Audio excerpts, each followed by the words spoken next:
In this video, I'm going to show you how you can set up an FTP account with restricted rights.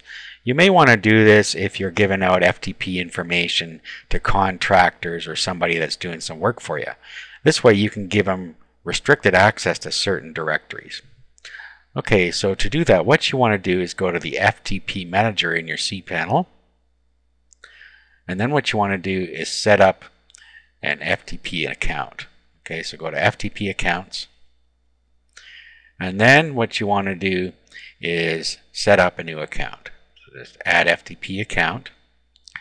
Okay, and then we can give a login. So we'll just say contract, whatever you want. We'll give it a password.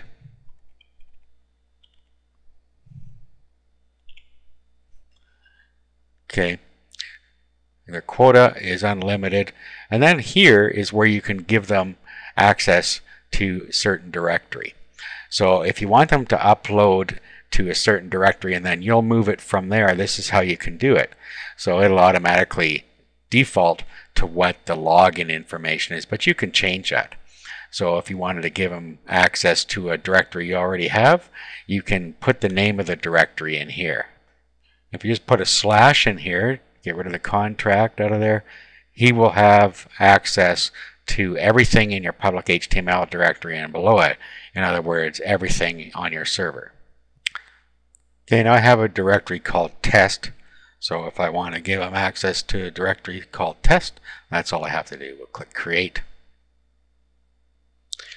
Okay, so now what we can do is we can access via FTP, and when we do that, we should see the contents of the test directory. So let's set up a FTP account using FileZilla. Let's open up FileZilla.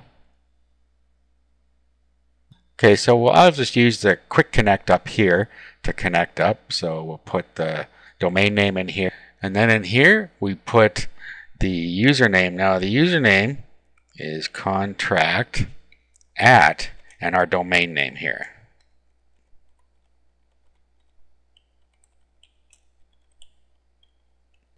And then our password here. Okay, and there we go. So this is all that's in our directory right now, and that's all they can see. So they can work within the directory and move things up and down, but they don't have access to anywhere else on our server. So that's how you can set up a restricted FTP account so that you can restrict the access to other people.